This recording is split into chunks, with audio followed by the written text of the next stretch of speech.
The right to offend is not some pesky little part of freedom of speech that we have to put up with.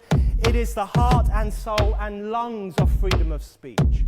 It is the coursing lifeblood of human progress. It is the instigator of liberty and modernity and science and understanding. What a laughing stock today's student leaders are, that they can so casually dismiss the right to be offensive without realizing that their lovely, enlightened lives are the gift of individuals who gave offense. Offensiveness is not just something we have to begrudgingly accept. Offensiveness is the motor of human progress.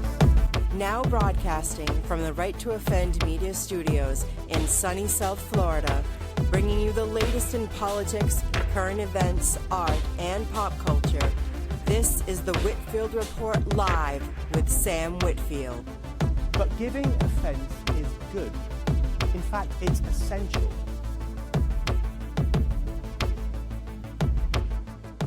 Well, folks, we are back for the Monday edition of the Whitfield Report, and we're recording a little, later than usual, so you might be hearing this on a Tuesday rather, or whenever you listen to this podcast. But regardless, welcome to the Monday show, and we're doing something a little different. We usually don't talk politics on Mondays. We usually save that for the Wednesday show, and I'm sure there will be a lot to cover on Wednesday as well, considering the topic that we're discussing is ongoing. But for today's show, I'm joined by Gabe Iacaboni of American Watchmen and of the Regular Blokes podcast, which we've kind of started, but we also kind of haven't. It's a little weird, but we'll get there. It is what it is, I guess. Anyway, Gabe, welcome to the show, and boy, big news day and big news weekend, huh? Mm-hmm. Yep. Yeah. So there was a summit between Trump and Putin and Zelensky in Alaska, and what's interesting to me, kind of starting off, is CNN barely covered it, and even Fox News, which you would think is like more pro-Trump, from what I saw, at least online, they didn't seem to cover it very much at all. Now, I don't have cable TV, so I don't actually know what the televised coverage was like, but it kind of seemed a little surprisingly lacking as far as US media coverage goes. So, based on what I saw, was mainly piecing together stuff from from X, and then honestly what some of you guys were saying in the group chat. So, kind of what are your kind of starting thoughts on this whole thing? I mean, I don't have cable TV either. So, I mean, I think that the thing with Fox News and the other media outlets is that a lot of them are still full of the establishment kind of neocon types. So I'm not super surprised that they don't like Trump that much, and they don't honestly know how to cover it. But the other thing is, too, that a lot of details from the summit haven't really come out yet. Right. I mean, Trump basically said, yeah, we have the framework of a deal, but I'm not going to tell you the contours of the deal. We can kind of get the idea that part of Russia's demands were, we want the territory that we've conquered, we want some additional territory, and then we want all the Russian territory that Ukraine has conquered, which honestly is not much. But, the day after the summit, or yesterday, Saturday or Sunday, Zelensky came out and said, well, we're not going to give up any territory to Russia.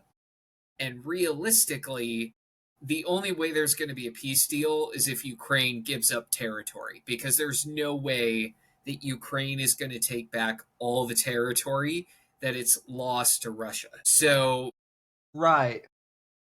What you're running into is the practicality of Trump basically saying what everybody wants to knows is true, but nobody wants to acknowledge, which is Russia's going to get territory out of Ukraine, and Trump knows it, but Ukraine isn't there yet. They have to save face and they have to show it. But I think eventually Ukraine will get there because there was I think it was an MSNBC poll or it was a CNBC poll that found that a majority of Ukrainians now are in favor of some sort of peace deal. And a year ago, it was like 70% of the populace, Ukrainians, wanted to fight the war until they had all their territory back. Right. Yeah, and there was that comment. I shouldn't say comment. It was more than that, but there was that remark, if you remember, and if the audience remembers, from like back in, I want to say like February or March, basically when Zelensky visited the White House and kind of threw, a temper tantrum. And one of the viral moments, from that thing was, JD Vance basically said, well, you guys are going to have to cede territory. I don't know if those were his exact words, but his basic, message was that, endlessly fighting Russia is not is not a strategy. It's not it's not a long-term plan, and we can't, keep basically paying, for this for endlessly. Yeah, I mean, and I think we're really beginning to kind of see that, based on what I've seen, and again, the coverage is pretty limited. But it seems to me like, basically those chickens are coming home to roost, so to speak, and Vance was right. Yeah, I mean, there's no way that Ukraine is going to reconquer all the territory that it has lost to Russia. There's simply Ukraine doesn't have the manpower, they don't have the firepower. The only way they would be able to do that is if Europe or the US got directly involved and put troops and tanks and air power into the war. That's not going to happen. So Ukraine by itself cannot reconquer all the territory it's lost. Now, right. One thing I did find interesting, and there's mixed reporting on this, was that Trump is saying that he was able to get Putin to agree somewhat to a U.S. security guarantee for Ukraine. So if that is true, like if Russia is going to let the US back up Ukraine to the point where like we're giving them a ton of arms, maybe or maybe they don't join NATO, but there's some sort of agreement between the US and Ukraine of like a joint defense pact, which is pretty much the equivalent of like Article 5 for NATO, but Ukraine has to cede territory. That's a win for Ukraine and it's a win for the West because basically it means if Russia attacks Ukraine directly again, we get involved. So Trump sort of hinted at that Putin had agreed to that, which I think would be the biggest thing because Russia has fought that, the security guarantee, the US with Ukraine, and then Ukraine joining NATO. And so if one of those things is allowed, I think that's a bigger deal actually than Ukraine ceding territory because that's the security guarantee that Ukraine has wanted from us since the Biden administration, and even the Biden administration wouldn't give it to Ukraine. Yeah, that's very interesting. I hadn't heard that that Putin was okay with that, but that would have been really interesting considering that basically, when Tucker Carlson interviewed Putin at the end of last year, there was a lot of Tucker asked some, I thought, pretty, fair questions, and, Putin basically kind of filibustered for Mm, for close to an hour on a lot of them. But one of the things that Putin did say that I found, very interesting, and I don't know, if he was being, genuine or what, or if he was just, trying to propagandize or what. But one of the things that he, had said was that back in the 90s, in the early 90s, after the wall fell and the Cold War kind of ended, the way Putin kind of explains things, he says that Russia kind of wanted to come to the table and either join NATO or have it dissolve to kind of mhm, officially symbolize that, hey, there's no more hostility between the West and Russia. And I believe according to him, it was Clinton who basically said, well, we'll think about that. But then, at the end of the Clinton administration, it was basically like, well, no can do. And mhm, I guess Bush kind of did but Bush 43 kind of did the same thing. mhm. All that is to say, that's one of the reasons why, he's kind of in I guess, you know, so upset that NATO and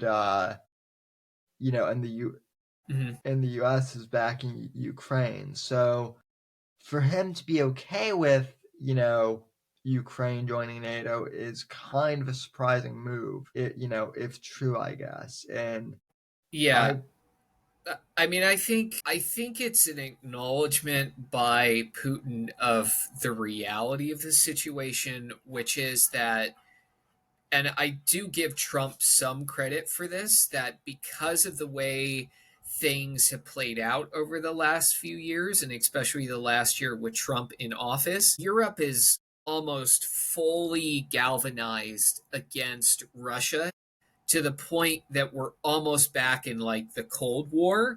And I don't know if Putin actually anticipated that that would happen. I mean, I think it's sort of an inevitable consequence of Russia's failure to conquer Ukraine or conquer it significantly. If he'd conquered the capital, had half of Ukraine, it would be a different story. But this bogged down war at this point where the lines barely shift, it's gone on for 3 years. It's turned almost every country in Europe against Russia. And I don't think that's what Putin anticipated. So Putin has said for years, Ukraine is ours. The fall of the Soviet Union is the greatest tragedy in the world. So there was the military aspect of NATO, but there also was the old Soviet bloc countries. They've developed much closer economic ties with Western Europe and the US and just the West in general. And that also was a reason why Putin went into Ukraine.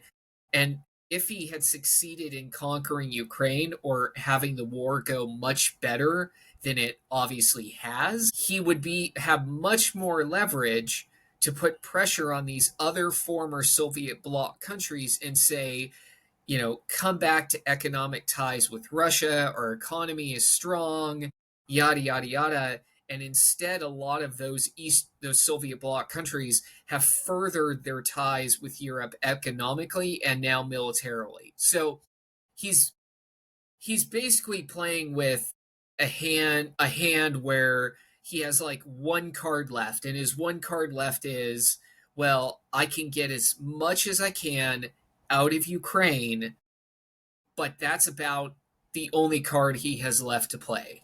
I think you're right, Gabe, and not just that, but I think you're absolutely right that I don't think Putin, or really honestly, even the West really expected that the war with Ukraine would last as long Mm-hmm. as it has. I mean, Yeah, it we're 3 years. basically going close to like 5 years on Yeah. now, which, you know, compared to, Iraq and Afghanistan, to us, that seems like, a pretty short period of time, but like a 5-year war is in reality a long period of time. So I think you're right that Putin wasn't expecting that. I also, I think the other thing that has kind of, maybe surprised Putin a bit is, again, going back to the Tucker Carlson interview, he had kind of, a lot of people kind of missed this, but he hinted at one point that, well, you know, if things don't go our way, China can always come in and back us, kind of doing like the whole evil mafioso, thing. I think what's kind of maybe surprised him a bit is that the Chinese, they really, like, as far as I can tell, they're not interested in they're not interested in, in joining in the Ukraine, conflict, because, um,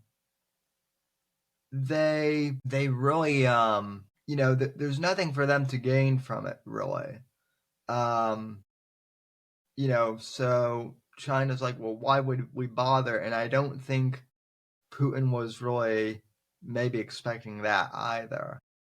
I mean, China and Russia, I mean, despite the fact that they're both pretty much communist countries and they have a history of communism, they don't like each other. They've never really liked each other from the Russian Chinese War of like 19 or sorry, I'm getting that mess mixed up, but from basically the time when the Soviet Union was formed and China was formed, they have been at odds. And ironically, it hasn't gotten better because at the time that the Soviet Union became the Soviet Union, China was still technically a democracy. It was just fighting like a 30-year civil war. But the Democrats Right. were supposedly in power back then. But when China became communist, Russia was a threat because it was the other communist country in the world. And so they have diplomatic relations, but their goals and their objectives are very, very different. Like the way that their economies have developed over time is also just kind of showcasing the difference between China and Russia, which is China has strengthened a lot of its ties with Western countries economically, um, not necessarily militarily or diplomatically, but it's hard to deny that the US and China, we are tied together economically. The same cannot be said for Russia and the West. So, Russia and China, they've taken different courses in terms of how they've governed and how they've kind of proceeded forward into the 21st century in terms of their economies, how they work with other countries. And so, whereas we have an antagonistic relationship with China, primarily because China saber rattles with Taiwan,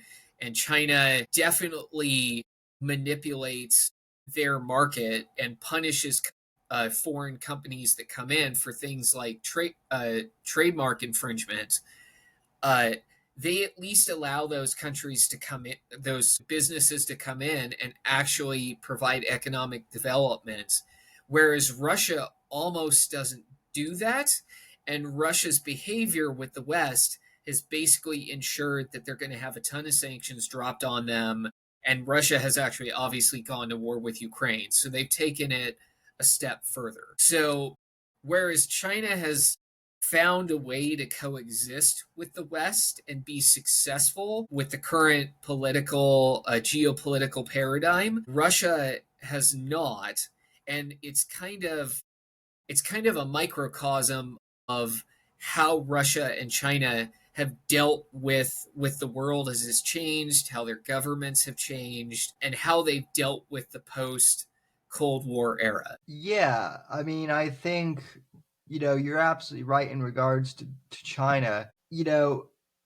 like I know that Max and my co-host Max and my other co-host Shmuley will they'll say, and I don't think they're wrong when they say this, but China is a threat to us potentially, in the long term. But I also think the saying is true too.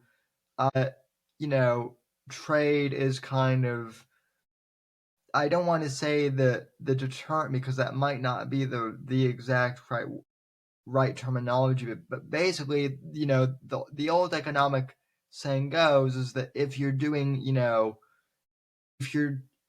if you're trading and doing commerce, between two countries, that's kind of the enemy of war, so to speak. That's kind of a preventer of war, and I think that's kind of what has helped, us and China and a lot of other countries. Whereas, Russia, I don't think, they're not isolationist, but I don't think, they're as much into, trading goods with other countries to the extent that, China and, the rest of Europe is. So yeah, I mean, China has diversified its economy in such a way that it's integrated into many countries as well. So if you punish China, that country's economy is going to suffer unless that country takes steps to minimize it. And that partially has what has happened here in the US, except both us and China realize how economic, but Russia has not done anything like that. Like Russia can basically be described as a dying petrochemical state. And that's what it is. I mean, its economy is primarily mineral based, natural resource based, but it doesn't make a lot of stuff that it ships to other corners of the world. It doesn't have, say, like a Ford or a GM coming in, building plants, making vehicles and selling them in Russia. It doesn't have those types of industries. And so that has really made it hard for Russia economically to actually move forward.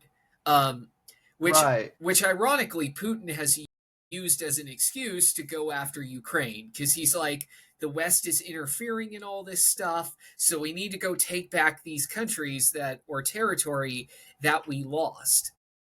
But that ignores the fact that for years after the Cold War, Russia had an opportunity to do that. Now, I'm not defending how the West handled post Cold War Russia because I think it was handled poorly. I think throwing a bunch of democratic principles and institutions and corporatism into a country that hasn't had them ever is a really bad idea. Right. But Russia had the opportunity to actually try and incorporate these things into their economic system and actually expand a trade presence to the West, have foreign industry come into their country and build their industries there. And Russia didn't do it. And when Putin took power, it just retracted further. And Putin nationalized a bunch of actual Russian businesses and made them property of the state. And it's really, really only gotten worse from there. So all that to say, that isn't to defend China because China does a lot of non-free trade stuff, again, like with trademarks and stealing them from foreign companies. But at least those companies are actually in China, and China wants them to come and develop industries and employ people and build things and spend money and create economic growth. Russia has never done that, and especially has never done that under Putin. So Putin has kind of used it to say, well, if we recreate the old Soviet bloc, our economic sphere of influence, that will change. And again, if things had gone better in Ukraine, that might have actually come to pass. Maybe it could have scared some countries into being like, okay, that we should reinforce ties with Russia. But instead, most of these former Soviet bloc countries are pretty much economically in the West camp. And so, like I said, the writing's kind of on the wall for this, but I fully expect Putin to drag it out as much as he can because he needs to frame it as a win. Sure. And I mean, I think the other thing, to that point too is, I think the other thing too is we're getting to the point too where like I think Russians themselves, not the government and not Putin, but I think your average ordinary Russian, has expressed that they're fatigued with this war, that they don't Mm-hmm. even really want to be, in the war themselves. It has nothing to do with, like sympathy for Ukraine Mm-hmm. or anything like that. I mean, it might, to some extent, but I think it's more of like hey, conditions are shitty for us too, Mm-hmm. and we're being the ones sent to die. As much as, Putin might try and, snuff some of that out, uh, in the age of the internet, it's impossible for, them to jail. It's kind of the old say, you can't Mm-hmm. jail everybody. Right. Yeah. So, and Yeah. I And think that's kind of gotten out, too, yeah. more so than people might think. Yeah, I mean, Russia politically, like Putin has been able to maintain control of Russia because the government provides things to rural residents who then in turn internalize the government takes care of me, and it may be it may be a shitty situation, but at least it's better than the alternative where I don't know who's going to take care of me, I don't know what's going to happen. And that that has kind of been internalized into Russian politics and Russian history since Russia has been a country. I mean, think of it this way, like Russia since it was like different provinces when the different Russian princes controlled it. The trade-off was from the average Russian serf, peasant, even noble was I trade some of my freedom and you take care of me. And that has always been kind of how Russia has operated even during the time when they had the czars. Like there was a trade-off between sacrifice some of my freedoms, you take care of me. Right. And unlike Europe had kind of the democratic enlightening. Russia didn't go through that because Russia's entire history was basically like we're a giant landmass there where multiple countries can invade us. So why are we going to trust something or somebody that we don't know? And so you can look at their history from they were invaded by the Huns to they have been at war with China multiple times. They've gone to war with Japan. They've been at war with Korea. That it has been internalized in the average Russian to trade some of their personal freedoms for security. And so that has translated all the way to Putin, and he knows this. He knows Russian history well. And so many of the government's strongest supporters, they rely on the government to take care of them. And that has allowed Putin and his supporters and his minions to stay in power. And there's a trade off to that. If the government is giving lots of subsidies and lots of money to people, the government has to have money to do it. Like, you can go into debt, but you can only do that to such a degree. And that's where I think things like the economic sanctions have taken a toll on Russia. That's where I think the fact that oil prices have been low relatively for years I think that's taken a toll on Russia. So the Russian economy and the average Russian is paying a price for this war. I don't think it's going to mean that Putin's government is going to fall, but that's just another variable in terms of bringing Putin to the negotiating table and kind of getting to the end stages of this war. Right. Russia can't sustain this indefinitely. They know it. The West knows it. Even Ukraine knows it. But I mean, Russia still outclasses and outmasses the Ukrainians. The thing is just at this point that the lines in Ukraine are so entrenched that it's literally like trying to cross a World War I battlefield. I mean, like, nobody is going to make massive gains of territory anymore. And so that just makes it even worse because now it's just a slog. And it's just dead Ukrainians, dead Russians, and Russia economically is paying the price. I mean, as are the Ukrainians. I don't want to sell them short either. So I think right now, Zelensky is saving face by being like, we're not going to cede any territory. But I wouldn't be surprised if it comes down to Ukraine ceding territory to them getting some sort of security guarantee from the West. I bet you he would. Yeah, and I also think, kind of to your point about, Russia suffering economically too. I mean, I wouldn't be surprised, I don't want to say that this will happen for sure, so don't quote me on this, folks, but I honestly wouldn't be surprised given this that, maybe trade with the West is discussed as at least an option, if not, a definite certainty, I would say. Because you're right. I mean, this war has been extremely costly for both sides.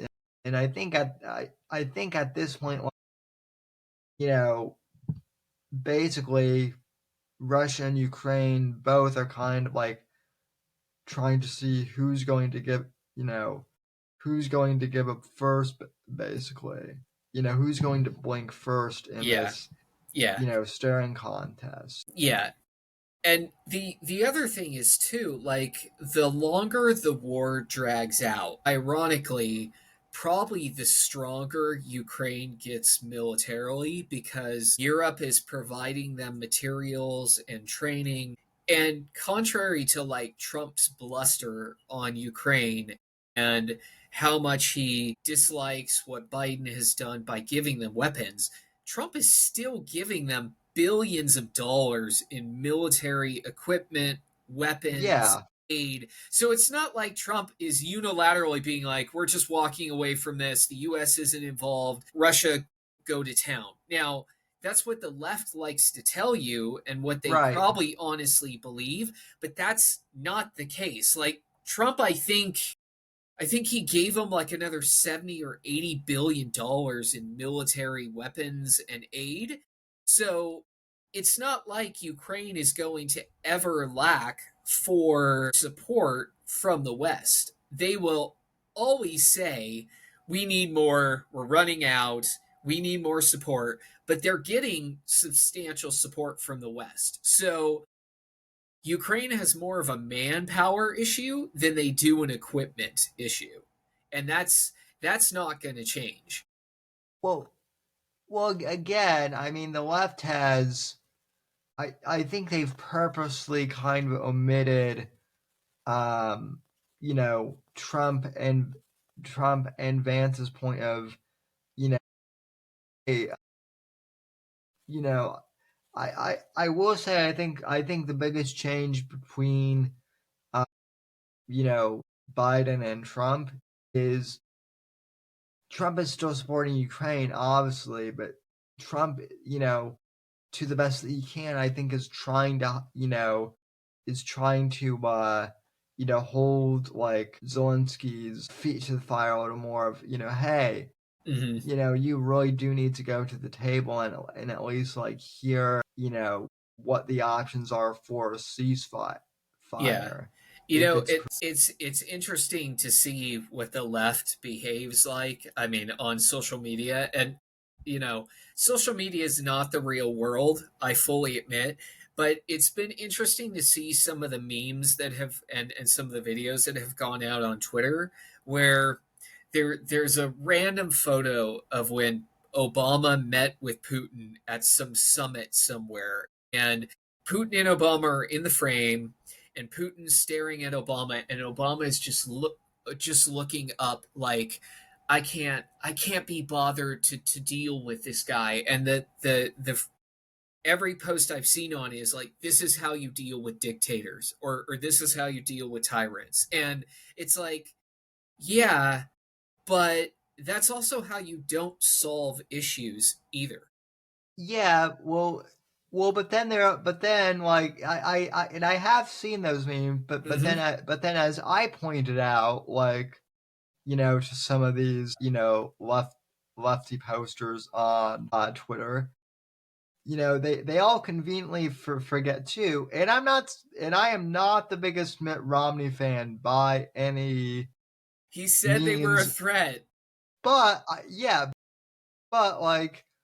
but Mitt Romney was the one who said, hey, Russia, Not nice. They're not nice. And, hey, they might be a problem, down the line. Yep. And Obama's little line at the time, that the kind of the left parodied was, the 1980s called and they want their foreign policy. Right. Yes. Back. And do you remember that? I think it was the second debate of that election, where I think it was Candy Crowley who was doing the interview for that. She challenged Mitt Romney on that. Like, she became a surrogate for Barack Obama back then. She's like, "Are you serious? Like, sure Russia's a threat? Like, are you sure?" Like, and she, to be fair, she got a ton of crap for it. But that was the mindset of the left barely a decade ago, which was like, we need to work with Russia. We're in the post-World War or post-Cold War mindset, like neoliberalism, democracy is going to save us all. And now 12 years later, or heck, even 10 years later, or 8 years, whatever, with Biden, it suddenly became, Russia is now this existential threat to democracy. We have to do everything to defeat them. And it kind of became, Russia is kind of, to the left, a perfect thing to virtue signal on. Because it's like this thing that the mob mentality can focus on and go, they're a threat.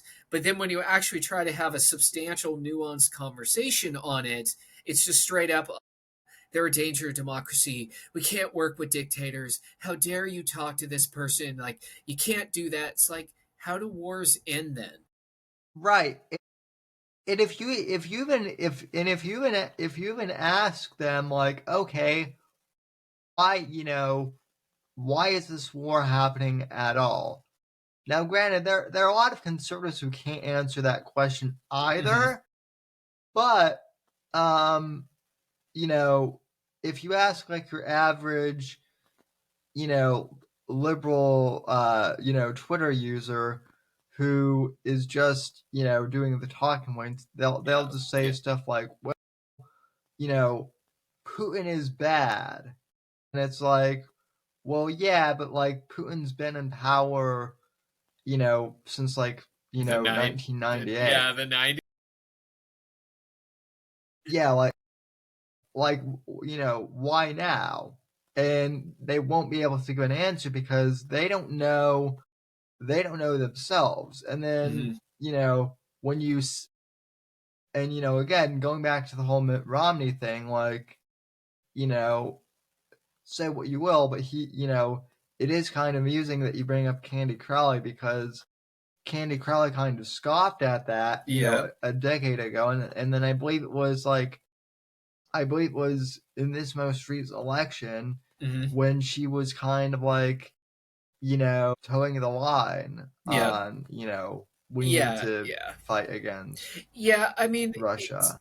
The Democratic and kind of liberal line on Russia, I will say, really shifted after Crimea, which is, that after Russia invaded Crimea, or at least they sent in their paramilitary groups, and then Russia, under the auspices of saving the civilian population, decided to annex it. Now it's ours. Like, that really shifted kind of the conversation among Democrats and liberals. And then, of course, when Hillary Clinton came on the scene, she made Russia and Russiagate like the full focus of her campaign. And so ever since then, it's been this: Russia is now the new threat to the West. Whereas, I mean, 4 years from 2012 to 2016, that was not the case. Yeah. But, you know, that's kind of domestic politics here, which is the Democrats have always been seen as weak on national security, and so even they need a boogeyman to go after, because they need to combat those perceptions that, like, they're anti-military, they're just peace-loving hippies. They need some sort of existential threat to go after. And, you know, around that time, terrorism was still an issue, and of course it still is, but it wasn't prevalent like it was, you know, when we went into Afghanistan, when we did the surge in Iraq. Like, there weren't those things in the common voter's mind, and so they needed to shift the page. And Russia was kind of this convenient scapegoat that they're like, oh, they took Crimea. Okay, now we can turn around and be like, this is the enemy that we can go after, to show people that, like, yeah, we have a backbone. We're hawks when we need to be hawks. And then when Trump came on the scene, he kind of rewrote the whole script. Because, I mean, my first impression of Trump was when he went to South Carolina and he basically said that the Iraq War was a mistake and George Bush was an idiot because he went into Iraq. And, like, that sort of completely flipped the political script. And I partially think that's why Trump won in 2016, because he kind of had that. He kind of had that anti-establishment Republican in him, but he also was seen as, like, kind of like a Ronald Reagan on foreign policy, and he flipped the script on kind of how people saw Republicans as, like, George Bush, Dick Cheney cronies. But in truth, Trump's governed like a much more conventional Republican on foreign policy. He always has. The shift is much more on the Democratic side in the last 10 years, and also part of that is that they have incorporated a lot of neocons into their party. And so, you know, when you have, like, the Fred Barnes of the world from the Weekly Standard, who were, like, pro Bush, like pro go to war, when they're now writing articles of, like, well, Trump is a threat to democracy, we need to go with Democrats. It's like, it's hard to kind of ignore those voices in your party. Yeah. I mean, the Democrats have been very clear about that. Like, they want veterans to run for Congress. They want former CIA operatives and NSA analysts to run for Congress. It's like, well, if you're going to do that, don't be surprised then when your party shifts and turns away from things like, we actually believe in peace, and we're not going to assume that we just need to go to war and kill you. Like, when you have all these people from the defense industry coming into your party, they're going to shift the political focus and gravity of your party. My favorite one of my favorite moments, just for the I guess the meme factor, was literally like 2 weeks before the 2016 election. I think, I don't know if you remember this, but I know that Josh certainly will, because he and I were DMing back and forth, and we thought this was kind of like a shit post at first. Mm-hmm. But the establishment GOP at the very last minute decided to run that Evan McMullen guy, who was like the CIA, the CIA libertarian. Yeah. 2 weeks before the general election was like Yep, they was like spat him what out. was like when he got in, and it's like are you serious? Like if you're gonna pick like out left field candidate, they Yep. like like at least run someone like Roseanne Barr or someone who is like really Yeah. out there, Yeah. Well, and because they would have a better chance. yeah. So And to be fair, like there were many in the Republican Party in 2016 that really loathed Trump, not just his personality and his character, but they loathed his foreign policy because he challenged theirs. Like Mitch Mitch McConnell might have made a bunch of political gambles, and he made a gamble that maybe Trump would win, although I'm sure he was just banking on, like, if Hillary wins in 2 years, the voters are going to, be mad at her and they'll give us majorities in Congress or bigger majorities. So I lose nothing by going with Trump. But yeah, he hated Trump's foreign policy. He still does to this day, honestly. But there were many in the Republican camp that were just in line with Democrats and Hillary Clinton's view of Russia. And yeah, even though Trump's rhetoric has not, or Trump's actions have not met his rhetoric, the fact that he's expressed the things that he's expressing and the fact that he is actually meeting with Putin is something new for the Republican Party in terms of its foreign policy. I mean, it is a true post Cold War foreign policy, which we have never really seen since 9/11. And you could make the argument that, like, 9/11 wasn't really a post Cold War foreign policy, because honestly all it was is just we were shifting who we were focusing on, who we thought was the bigger threat. right.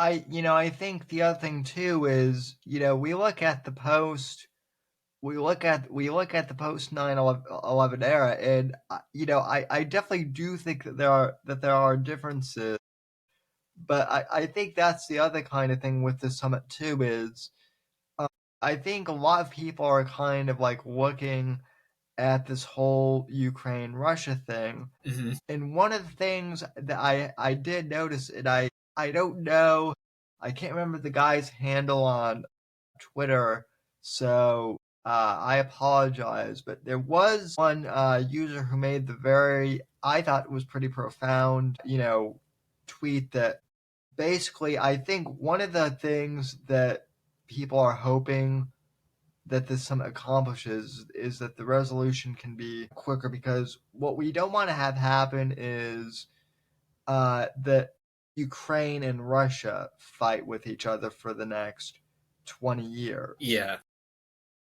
Because, like, honestly, I mean, this is kind of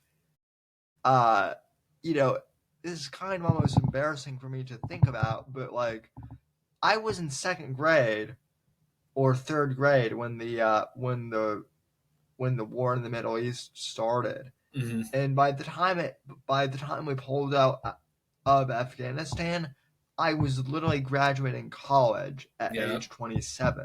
Yep. So, like, Yeah. that's just my lifetime.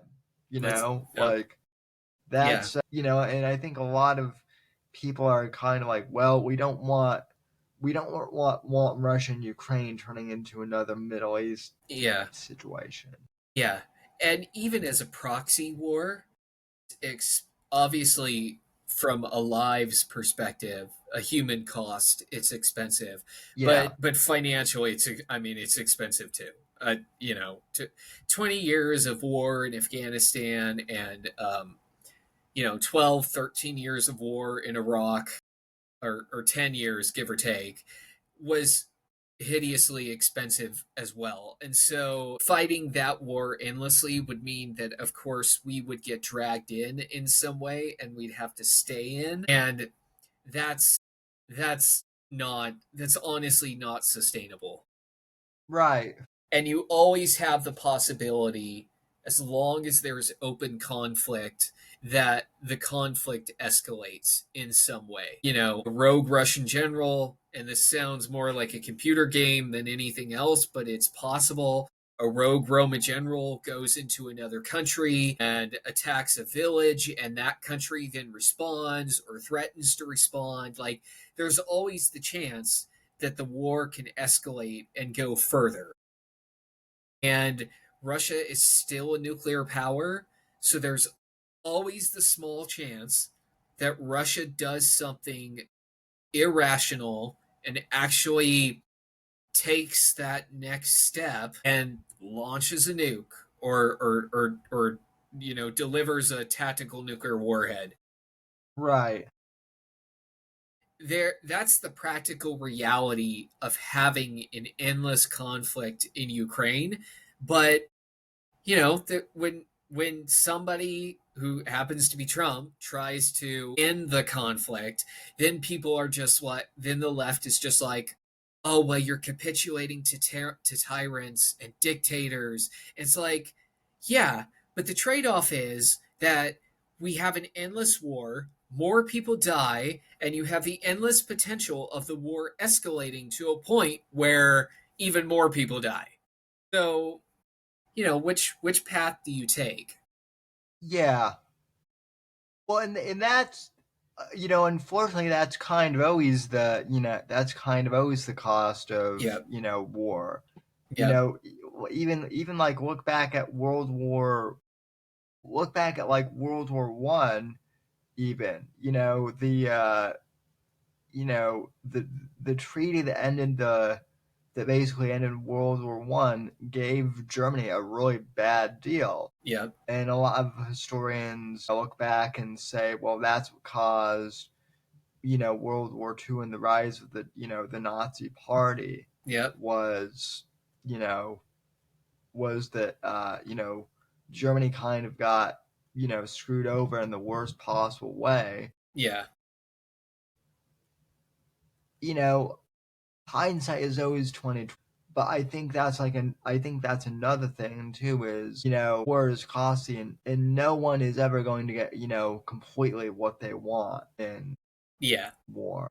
Yeah.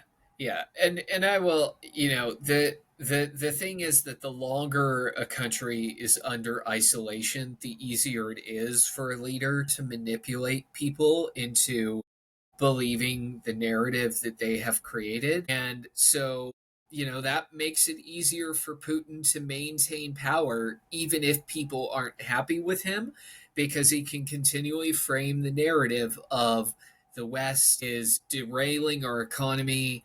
The West made us go into Ukraine to regain our sovereignty, to strengthen our economy.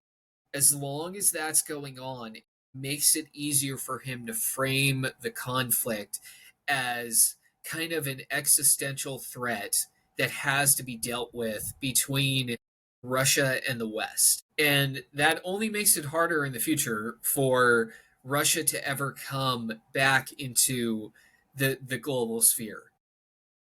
I think Russia will never be like the democratic pinnacle that I think people think like that Europe is, or even we are.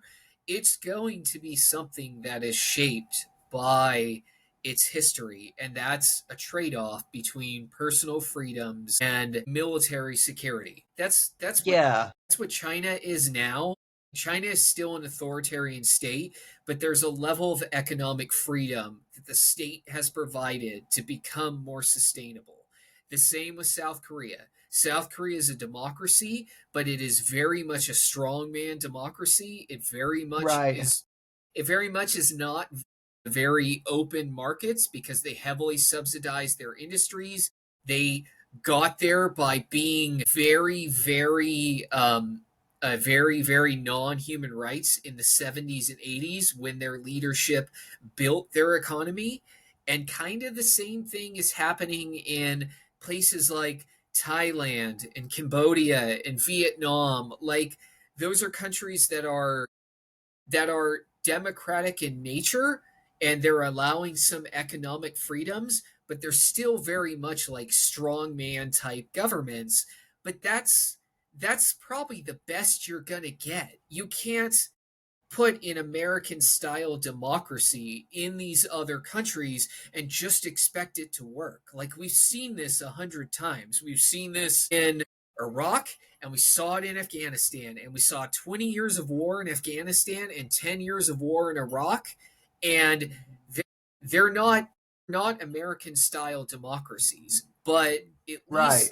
least today, Iraq is a functioning republic. Yeah, I think, and I think the real irony too, that, kind of what you mentioned with, the whole democracy thing in the Middle East is, I remember one of the big criticisms of the left at the time, and in hindsight they might have been right, was, well, democracy will never work in the Middle East like it does here for X, Y, and Z reasons. Right. And they might have actually been right on that one. I will concede that, as much as I might loathe to. Yeah.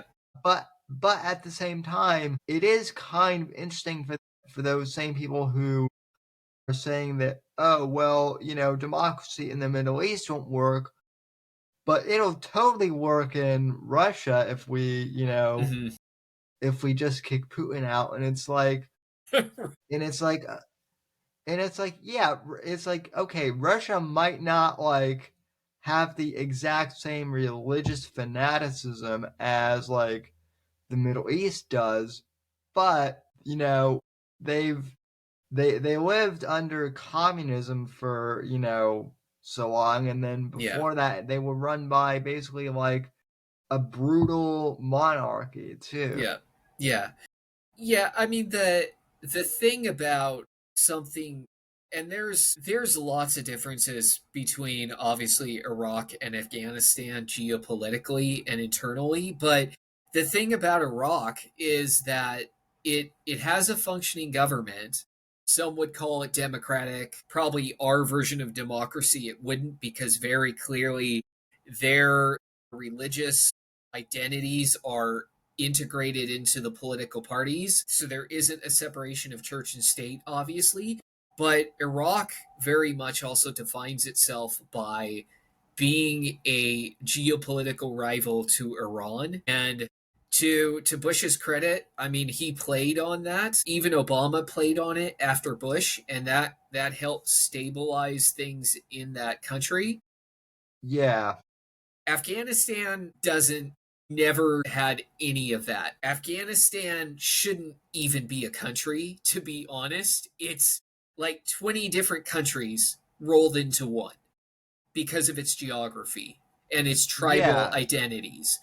And even now, the Taliban is going to forever be fighting internal divisions with tribal warlords. The Northern Alliance has reformed, so the Northern Territories technically don't recognize the Taliban's authority. Afghanistan is forever going to be a broken state because of its geography and because of its religious and sectarian differences. Yeah. And we never really identified that and dealt with it successfulul. But, I mean, we transplanted something into Iraq. And it's not a Western-style democracy, but it's a functioning government. It's a functioning republic. It's just a republic that's a product of their religion, the people that are in it, and obviously that's going to be very different than what we have here in the US, because we were founded on very different things. So I agree with you. I think Democrats are right literally to say that, in the strictest sense, that we can't substitute American democracy into Iraq or another country. But that isn't to say that we can infuse a flavor of it into a country along with that country's norms and their cultures and their values. Because what we did in Russia in the 90s was exactly what fits exactly with the Democrats saying you can't drop American democracy into Iraq. We tried to drop American democracy into Russia, and we tried to drop free market capitalism into Russia, into a country with no history of that ever. Like, they had monarchs, they had tyrants, they were very much a military state because it's easy to invade a country with like a border of a couple thousand miles of open land. Like, so we were foolish when we tried to do that, and that, I mean, that has fed into the present day situation of where Putin was easily able to gain power. He was able to subsidize rural residents who rewarded him with their votes year after year after year after year. Putin was able to get the military behind him, and it snowballed from there.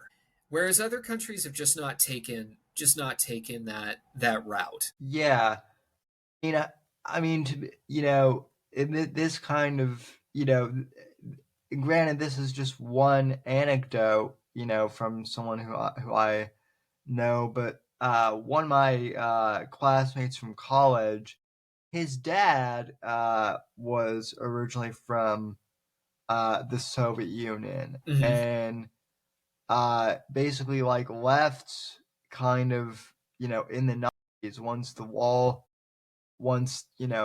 came down, like not Mhm. immediately after, but pretty like close to it. And one of the things that his dad said, because I did meet him once, Mhm.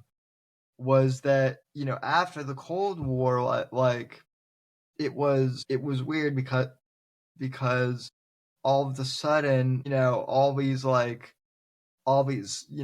like Soviet, things were like, getting turned into McDonald's, and then like, they had they had like they had like, Levi, jeans, and they had like, Playboy magazine and Cindy Crawford, and all these, there basically what he was saying is there were all these basically like symbols of like, Americana that were like, Yep.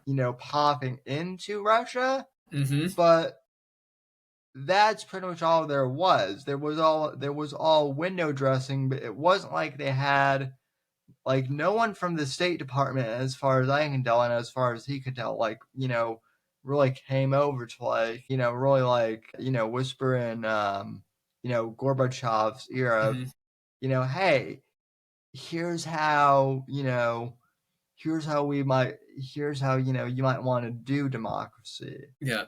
So, Well, there's kind of two schools of thought with that, which is one, and this is kind of the parallel between uh, the early mid '90s, even early 2000s for Russia before Putin got into power, and Iraq was Bush got a lot of heat for when he decided to, and so did Petraeus, the military.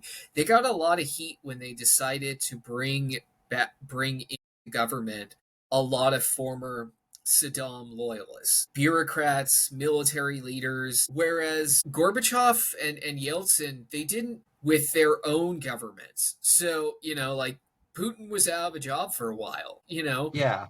if hypothetically, if they had brought Putin into government and made him invested in the success of this new type of government, it's possible that Putin would not have, formed his own party or run, because he would have owed his allegiances and his success to the existing government.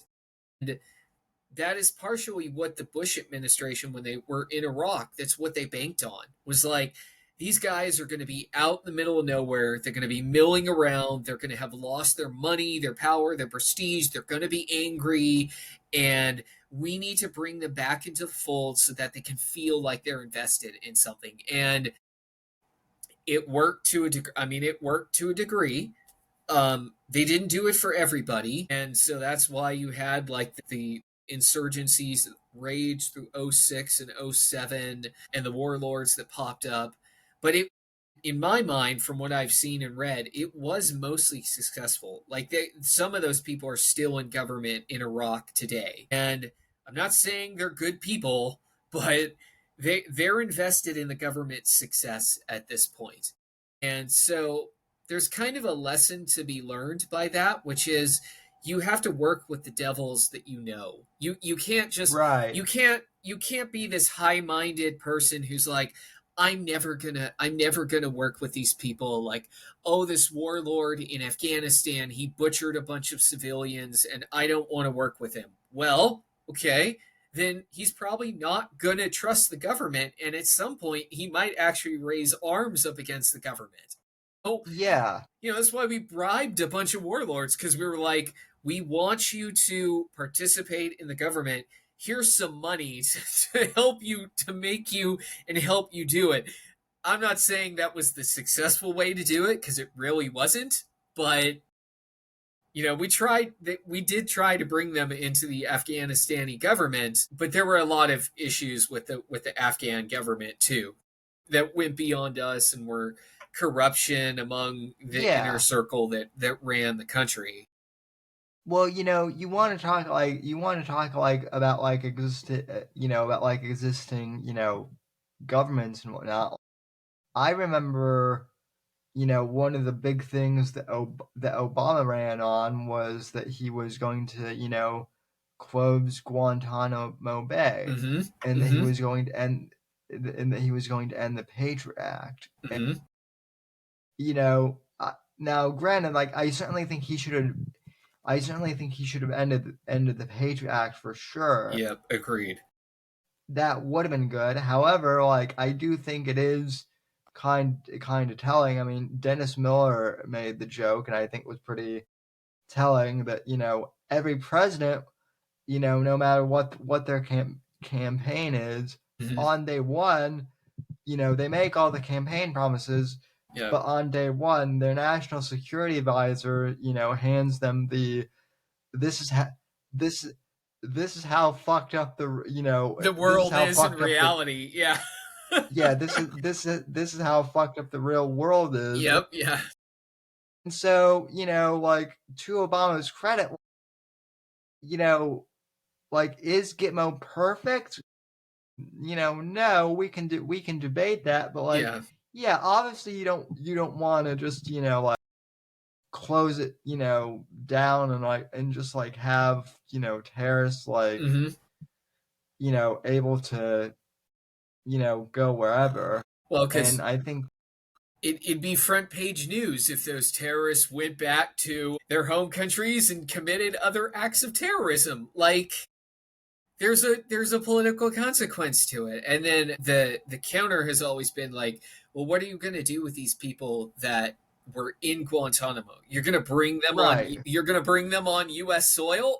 No, you ain't. Like, nobody is no congressman or woman is going to be like, oh yeah, bring them to like New Jersey, bring them to Texas. Like, yeah, we want these people here.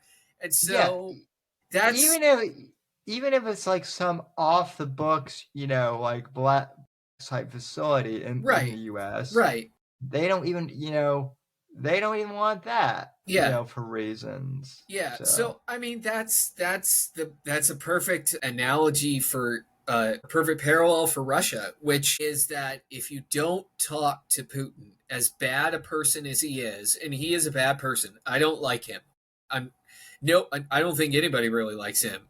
Right. You're not going to end the conflict. So just because you don't like Trump or you don't like Biden or whoever, the fact that they're trying to end the war or they're trying to have discussions does not need to mean, not equate to the end of democracy. We're appeasing tyrants, and because the trade-off is endless war, the potential for a greater conflict, and always the potential for nuclear war because Russia is a nuclear power. And I think even Zelensky will acknowledge that. He also just doesn't want to lose face when there's an ultimate peace deal, ceasefire, because I think even he knows the inevitable outcome of this. Ukraine's going to lose territory. The question is how much, and then for Ukraine, the big question for them is can they get some sort of security guarantee from the West, which is as good as getting admission into NATO. Yeah. And that kind of brings me to, I guess, kind of the ultimate point with this whole summit. As much as I love Trump, he has made some pretty bold claims, and one of the things that he has said,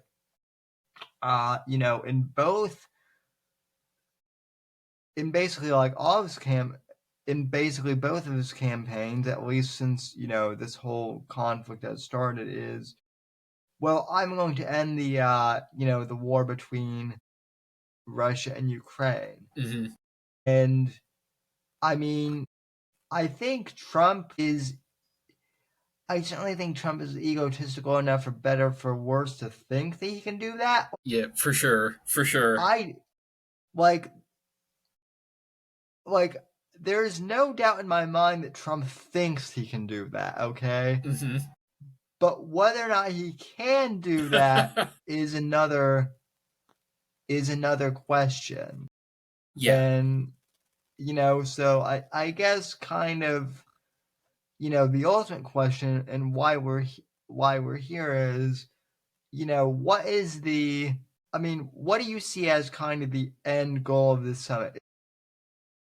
Is the summit going to be like basically the beginning of negotiations, or do you think that somehow this summit is going to lead to basically an end of the conflict? Because the media and everyone, even on the right, seem to be like, oh, this is going to be the Mm-hmm. this is going to be the sit down that's going to end the war. Mm-hmm. And I just don't see that happening.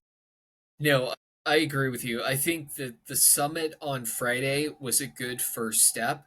I think ultimately what Trump wants is he wants Zelensky to meet.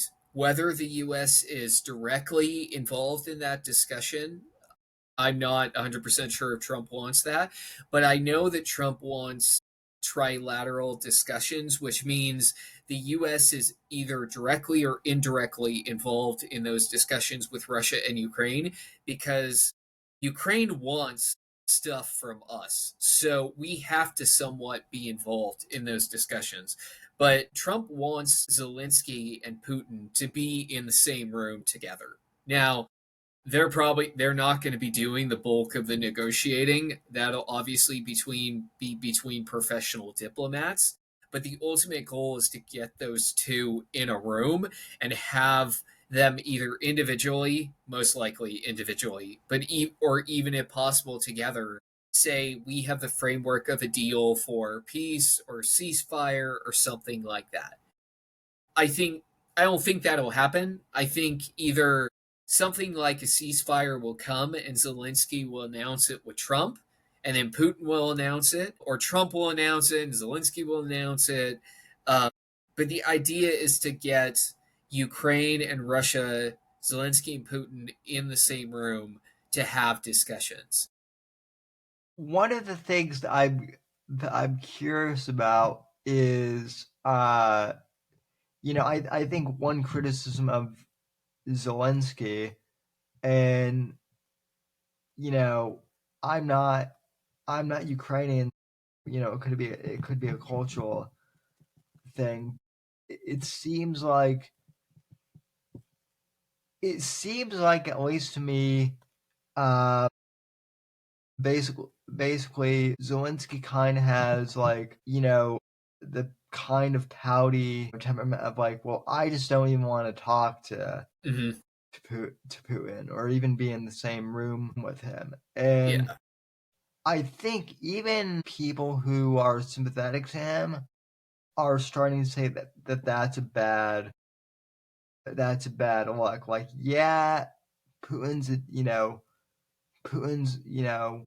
a dictator, Mm-hmm. but he seems to at least be more in charge of his emotions, and whatnot. So Yeah, I mean, I think if Zelensky was in a room with Russia, he has the support of enough of the Ukrainian public for them to trust him that he's trying to get the best deal for Ukraine. He's for years been on the radio, the airwaves, TV, interviews, met with Western leaders, and said, I will fight for Ukraine. I will defend our sovereignty. And public polling backs up that most Ukrainians support him. I think if Putin or Zelensky were to meet with Putin, I think it would be seen. I think the Ukrainian public would trust him, as opposed to being like, "Oh, you're a sellout. You're selling us out." So Yeah. I think Zelensky has the street cred for that to actually try and pull that off. But I also do think somewhat that Zelensky won't engage with that unless we are directly involved in the talks. That's just a guess on my part. I don't have any insider information one way or the other, but I think he really wants the US to be involved because we can speak from a position of strength. And Ukraine really can't right now. Right. Well, I think we also kind of have to be in the room because, like or not, I think kind of the world expects us to be in that room too. Yeah, I agree. You know, as much as someone might say, yeah, we don't want to be the world's policeman, and I don't think that that's necessarily our role in this either. But I definitely do think that the world, for better or for worse, is looking us to kind of, I guess, be the neutral third party best case, Yeah, yeah, yeah. scenario. Well, yeah, I mean, we are still seen as the world's sole superpower. We have made it clear that Russia's invasion of Ukraine is not something we're going to tolerate. And we've given Ukraine billions and billions of dollars of weapons and equipment and training. So I agree. We have to be in that room because the world expects us to, and we actually have now a financial interest in the resolution of the conflict. So I just don't think that the resolution to the conflict is going to look as black and white as people have made it out to be, which is Ukraine cedes no territory, Russia backs off, or the war continues on. That's not going to happen. Like if there's a ceasefire, my prediction is Ukraine gives up territory, and in return, Ukraine gets some sort of security guarantee from the West or the US, and Russia signs off on it. Russia's like, okay, Ukraine, you can have your security guarantee, fine, but we get all the territory we conquered in the Donetsk. We get Crimea, and you recognize Crimea as part of Russia. Like those are the trade-offs that are going to be in this ceasefire or peace deal, and it's not going to make anybody happy, but it will end the conflict. But for that to happen, you have to get both parties in the room. And right now, Russia and Ukraine, they've never really been in the same room. No. It's kind of like, it's kind of like, if you think about it, like Israel and Hezbollah, or Israel and Iran, when they were Israel's, I don't know how long that war went on. I think it was a couple months. But when Israel attacked Iran, Israel sent negotiators to, I think it was the UAE or Qatar, and then Iran sent negotiators to Qatar, but they never actually talked with each other. They were in separate rooms, and the Qatarians would like run between the rooms with the demands because the Israelis and the Iranians never were in the same room together. And that doesn't really work for a peace deal, and that's why Iran and Israel never made a peace deal when they were negotiating in Qatar. Right. Like they made a ceasefire only after we dropped a bunch of ordnance on I'm blanking the name of the mountain, but after we dropped a bunch of ordnance on Iran's nuclear enrichment facility in the mountains. Yeah, and which was like really recent too. Yep. Yeah, it was a couple So months ago. Yeah, yeah.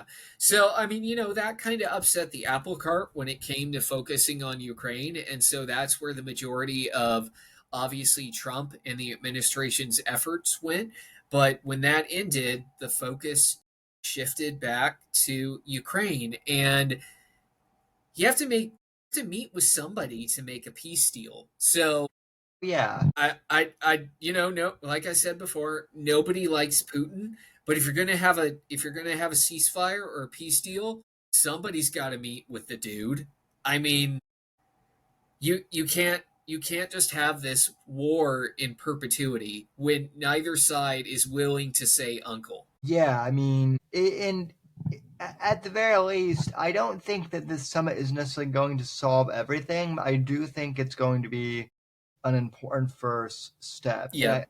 I think a lot of people, and maybe they're justified in this. I don't know. It feels like a lot of people like have a lot riding on this summit as far as like expectations go, and I just don't see this being the major resolution that everyone thinks it's going to be. Yeah, I think if we walk away from the next week or two, because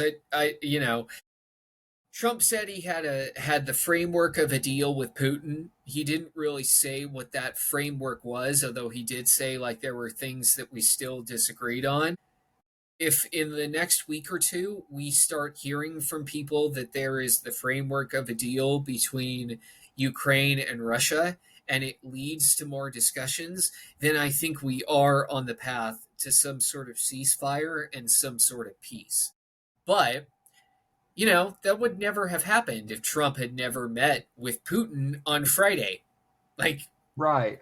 you know, Putin would have probably just held out. So, I agree with you. I think this summit can be the path to peace or some sort of resolution that ends the conflict, or it can be, a big nothing burger. But the the incentives are for both Russia and Ukraine to find some sort of way at this point to end the conflict because neither side is winning and they're just throwing it's a meat grinder. Right. And what Putin wanted to accomplish, he has technically accomplished because he's taken territory in Ukraine, but the vast majority of what I think he wanted to accomplish, he has failed at. He's not cowed the West. He's not increased Russia's sphere of influence. If anything, he's galvanized the West against him. And Trump is kind of offering him that off ramp, but he has to take that off ramp in such a way that it's politically feasible.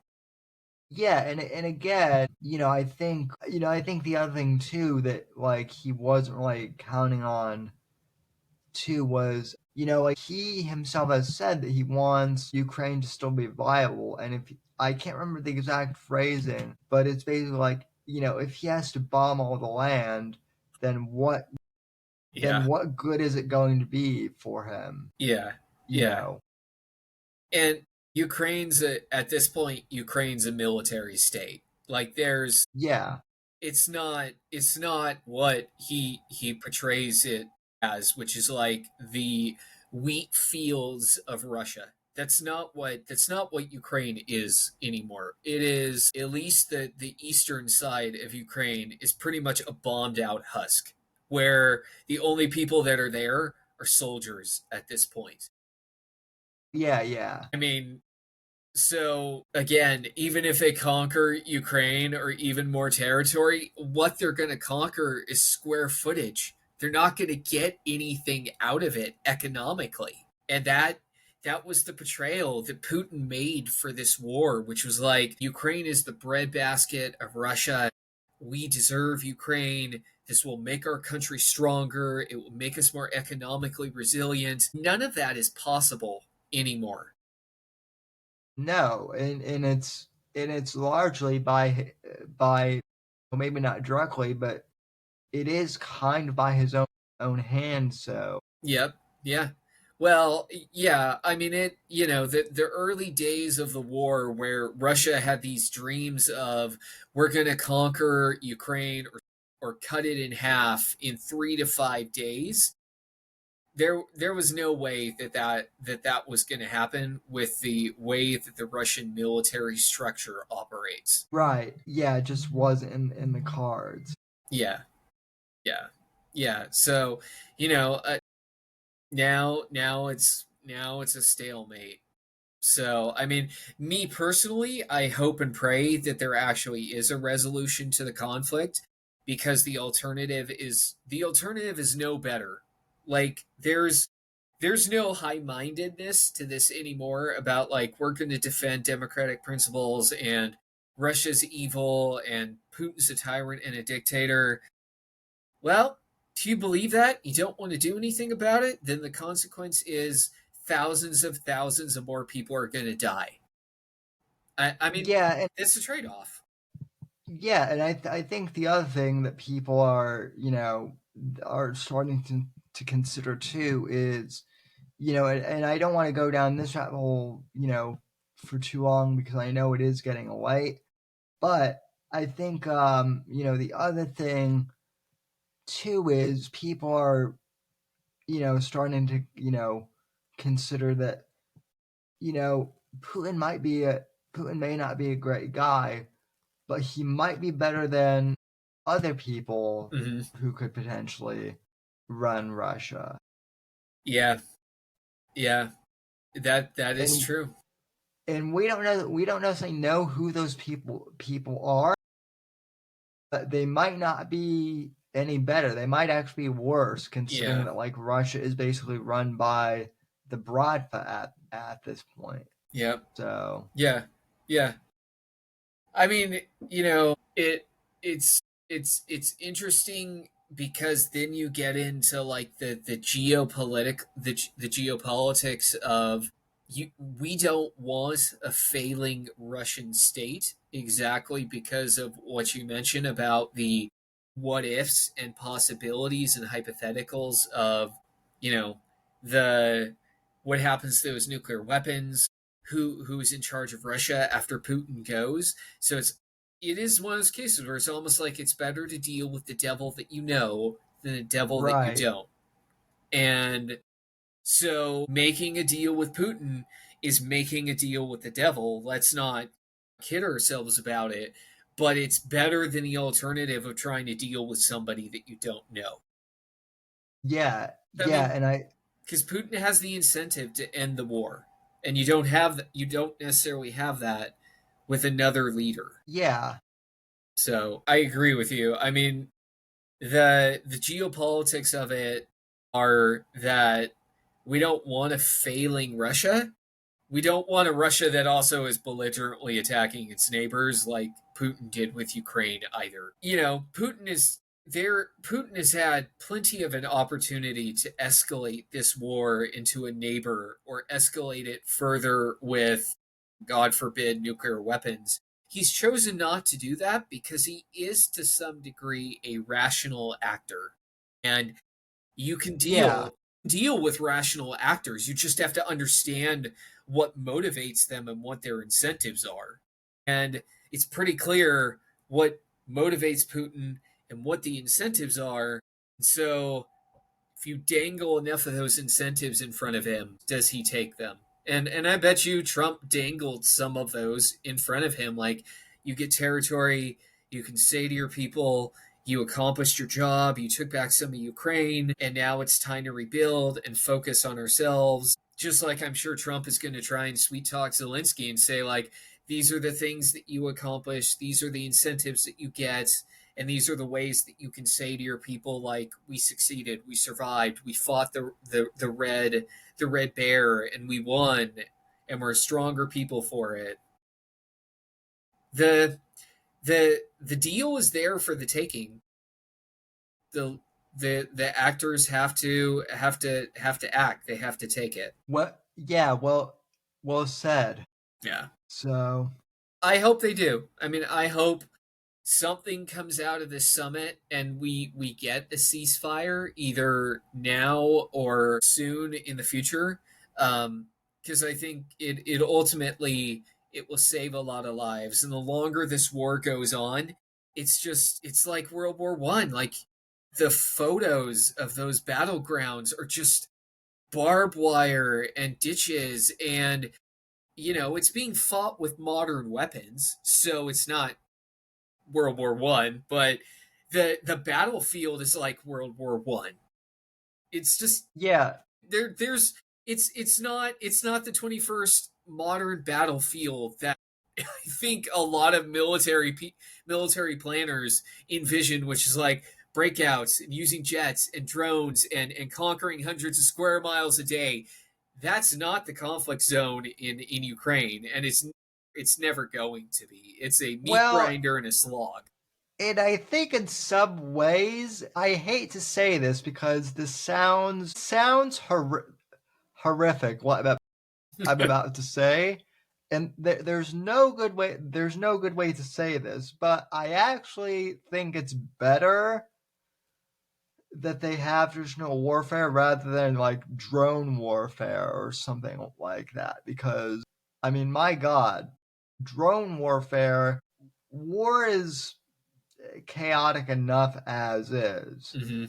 Like unmanned drone warfare would be even more, I guess, fucked up, for lack of a better term. I will say the one thing that is kind of jarring is this is the first war. I mean, in a weird way, it's kind of like darkly funny, but this is the first war that's been like live streamed on like social media and like Yeah. and like there are literally like Instagram influencers that are Yep. taking photos like from the battlefield, and Yep. it's like Yeah. Yeah. It's and it's like I never thought I would be seeing selfies like mhm. from the battlefield, and like Yeah. I mean, if it weren't so tragic, it would be comical almost. Yeah. It's funny, like, because I feel like every generation has kind of had that since Vietnam, because Vietnam, the media stories coming from Vietnam defined kind of baby boomers. Yeah, The first Gulf War kind of defined Gen X or Gen Y, and then to baby boomers to a degree. yeah, The Iraq War and Afghanistan defined millennials, and yeah, now this war is kind of defining Gen Z and honestly some millennials too. I mean, we're young enough that we still pay attention to social media and see the yeah. images. The only difference I would say is, I mean, it certainly affects Gen Z in other countries, right? Yeah, yeah. I mean, it affects Gen Z here. It affects Gen Z here Mm-hmm. to the extent that they see it, in the news maybe, but it's not like the Iraq War was for us being millennials, where like even younger millennials like myself, uh, you know, like I have cousins you know, are who are Iraq War veterans, right? Mm-hmm. Or like, even like after I graduated from high school, like you know, like uh, my friends, some of them enlisted in the service, and granted, the warfare wasn't deadly like it was in the early days when we were kids, but still, like I have friends who have been over to Iraq and Afghanistan. Mm-hmm. Gen Z doesn't really have that, at least not in the U.S. for Yeah, the Iraq, for the Russia and Ukraine thing, and yeah. hopefully we don't. Yeah, yeah. So No, I agree with you. I think in the context of, knowing somebody who's been into a foreign war zone, you're right. We don't, a Gen Z doesn't have in Afghanistan, in Iraq in the same way that we do or that even Gen Y does, because there were quite a few service members of Gen Y who served in Afghanistan and Iraq. So, like you, I hope they don't have to live through that experience, because nobody wins in that situation. War is unpredictable, and you can have the best technology in the world, but let's be honest, there's no technology that can weed out a guerrilla war, and that's always going to be true. Right. As long as there's insurgents and they can pick up a rifle and find some place to hide, then there's nothing you can do about it, unless you are willing to basically indiscriminately kill a bunch of innocent people to kill that threat. And that then you get into issues of morality and values. And so you can't take that out of war. That's the brutality of war. And technology cannot erase the brutality of war. Right. So Yeah, no, that's sad, but true. it's true.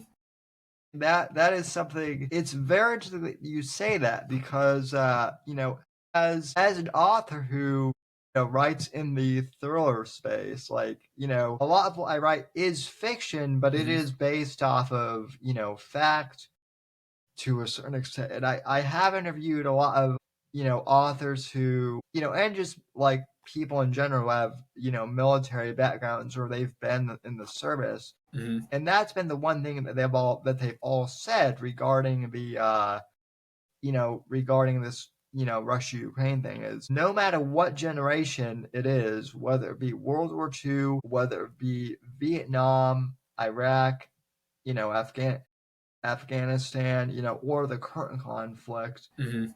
the technology might change and the weaponry might change, but at the end of the day, there's always going to be, man versus man, and there's always going to be the sheer brutality of war. Yeah. And at the point where unmanned warfare with drones could affect certain things, but people are very hesitant to use them because of, cautions around AI, and also because, there's no way for, you know, computers be clinical the way humans are. Yeah. So Yeah, I mean, drones are mostly still controlled by people, and drones still kill people. So, you can't the usage of drones still doesn't take out that brutality in war.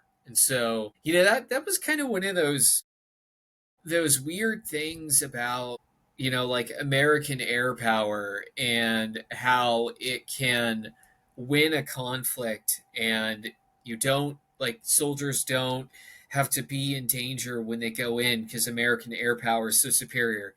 That, yeah, you can soften up a target, but you're not gonna get everybody, and you're still in a conflict zone. You're gonna have to go house to house. You're gonna have people who can make those life and death split second decisions. That's never gonna change.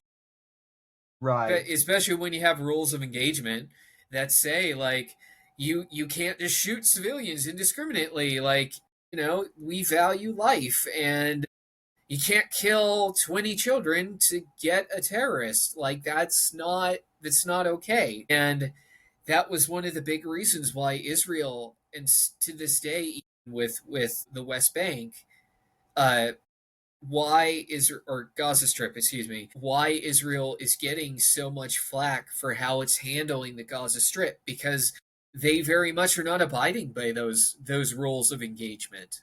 And there's Yeah. there's an ungodly amount of collateral damage in the Gaza Strip. And probably Josh and I would mostly agree on the Gaza Strip that what Israel is doing, and I don't want to go get us down this rabbit hole, but what Israel is doing Yeah. what Israel is doing in the Gaza Strip is downright anti-human. I won't call it a genocide, but I will definitely say that it is anti-human rights. And Yeah. it's governed by the internal politics of Israel, but the consequences of it are just devastating to the Palestinians, and it is a human rights travesty. Now Yeah, that's just my opinion. Others may no, I disagree, but I agree too, and I do wish that hopefully we can get like a podcast with you know, the three of us, you and Josh, talk at this because I certainly feel like I certainly feel like there's been maybe a little bit of tension in the group chat. I basically there's no way to like fully to like I guess explain everyone's position well over text on the yeah, on the whole thing, but like my whole thing is yeah, generally like I do feel that Israel is justified largely at least to go in with with their initial intention into the Gaza Strip of trying it's just to yeah, take out Hamas and whatnot. I don't think anyone would deny that. However, even I and a lot of Jews I even know mm-hmm, have really started even ones who were mm-hmm, pro Netanyahu, and I would consider myself, even though I'm a Christian, I was very pro Netanyahu for years. mm-hmm. But even I have kind of like, well, this guy was in special forces for so long. Maybe he is just a little more bloodthirsty. I, I mean, Yeah, it's interesting. Because on the one hand, like I actually have read up a fair amount on Netanyahu, and my take on Netanyahu is nuanced because I can at least sympathize with him being extremely angry because his brother was murdered by basically like Hamas back in the early 70s. mm-hmm, And I believe like other members of his family have been as well. I totally sympathize with him being angry. However, I think that I think looking in hindsight, that he might have been an excellent warrior, but mm-hmm. I'm not so sure that that would make him the best, leader necessarily for Israel, just because Yeah. he's always in that fighting mode, for better or for worse. Yeah, I mean Israel has been very much defined by Netanyahu, but Yeah, there's not a huge difference in Israeli politics and how to deal with with Palestinians in the West Bank and Gaza Strip among the political parties. The political parties are almost divided along yeah. Netanyahu specifically, which tells you how much he's defined their politics over the last The 20 years. But the left wing alternative to Likud and Netanyahu being hawkish on foreign policy doesn't mean that they would be very different in how they would deal with the yeah, Gaza Strip. Like they might just be like, you know what, we're pulling our troops out, we're putting a border, we're putting troops on the border, but you know what, aid trucks can go in. We're not gonna bomb food aid stations for civilians. We'll keep an eye on you, but we're not getting directly involved in there in the same way right. that Netanyahu continues to have Israel in. So, those are the nuances of the differences between the political parties. Yeah, But like you, I was supportive of Israel responding to an obvious terrorist attack that occurred from the Gaza Strip, and I was even supportive of them when they were kind of doing the indiscriminate attacks and bombing buildings and trying to return the hostages, but it's just gone too far. It's just endless. Like there is no purpose now other than to inflict carnage on the Palestinian civilians. And my parents are hardcore Republican conservatives. They're obviously boomers, and they always argue this, like, well, Israel was justified to attack, and terrorists are hiding among the civilians, and where are all the good moderate Muslims, Palestinians among the group? And it's like, well, they're either all dead because they've been bombed into oblivion, or B, they're so busy trying to help others survive that they don't have, and they have so much of their own personal animosity towards Israel that they're not going to speak up and be like, okay, we should get along with Israel, because at some point you're just so disgusted with your alternative that you may not hate them, but you can't bring yourself to even have discussions with them, and that The that is what is happening. Yeah, the interesting thing, I'll have to send you a link to this, but I have a good friend who co-hosts another podcast. His name is Craig Mansfeld, and his podcast is interesting because he's an engineer, Hmm. and one of his co-hosts isn't it? And one of his co-hosts is an engineer.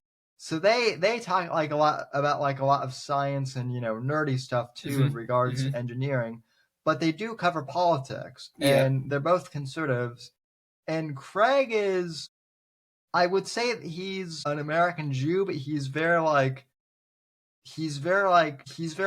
pro, I guess, MAGA Jew. Like Hmm. he very much identifies himself as like, yeah, I am Jewish, but I'm not like super orthodox, but I'm Hmm. also like he's pro Israel to the to the extent like, yeah, it is kind of like the Jewish homeland, but he has said, and I'll have to send you a few episodes, but he has said that the one thing that's weird to him and a lot of other, I guess, conservative Jews out there that aren't Ben Shapiro or Dennis Prager is there's the whole thing of, well, we must support Israel at like all costs, no Yeah. matter what they do, and Craig's just like, well, like I'm pro Jew, and like, yeah, we should go after the motherfuckers that Yeah. Yeah. Yeah. like attacked Americans on October Yeah. Yeah. 7th, but I don't want innocent kids, who are in Gaza getting bombed either, Yeah. because then that just inflames the anti-Semitism, and Yeah. And it you just know, it makes it hard for there to be any permanent long-term solution to the crisis. I mean, because yeah, it is a crisis. And that's, I mean, I agree with him. I think that's the crux of the issue, is that this has gone much further than a defensive war. In fact, it's not even a war anymore. It's, like I said, it border I would call it a genocide if Israel was actually try deliberately, like, killing thousands and thousands and thousands of people. But they very much are trying to make conditions in Gaza as yeah. inhumane and unsustainable as possible, and that's a choice by Israel. And go ahead. And their justification for that would be, well, Hamas hides in plain sight, and it's like hunting for a needle in a haystack. I And know. Yeah. to a certain extent, Josh, I can sympathize with that, but it's like okay, does that justify the cost of killing 10 civilians just to kill Yeah. one? Yeah. Yeah. I don't know what the exact ratios are, and it doesn't really even matter, but it's like, is it worth the civilian cost? Yeah. Um, Yeah. Yeah. to pun. I mean, I think most, even on the left, the opposition to Netanyahu and his government, I think most of them would actually say yes. But I think how they would carry it out is drastically different than Netanyahu. A, because politically they want to be seen as different from Netanyahu, but B, because they probably actually have some moral issues with how the war is being run. I mean, and like I said, I probably shouldn't call it a war. It's an occupation, is what it is at this point.